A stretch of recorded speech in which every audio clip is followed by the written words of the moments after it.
खबर दें आपको कि जजेस की जानिब से केसेस में कमी लाने के लिए तजवीज़ दी गई है और एलामिया जारी किया गया है। इस एलामिया में कहा गया है कि केस मैनेजमेंट सिस्टम का जस्टिस मंसूर अली शाह का वाज़े करदा प्लान पेश किया गया है। एलामिया के मुताबिक इजलास को बताया गया कि फौजदारी और सिविल मुकदमा 2 और 3 रुकनी बेंचेस में मुकर्रर किए गए हैं।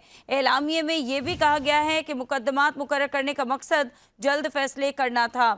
इजलास को ब्रीफिंग दी गई और एलामिया पेश किया गया है जिसमें यह कहा गया है कि तमाम जजेस ने मुकदमा जल्द निपटाने के हवाले से अपनी आरा पेश की है। खबर आप तक पहुंचा रहे हैं। आपको बताएं कि जजेस की जानिब से केसेस में कमी लाने के लिए तजवीज़ दी गई है। एक एलामिया जारी किया गया और इस एलामिया में कहा गया कि केस मैनेजमेंट सिस्टम का जस्टिस मंसूर अली शाह का वाज़े करदा प्लान पेश किया गया है।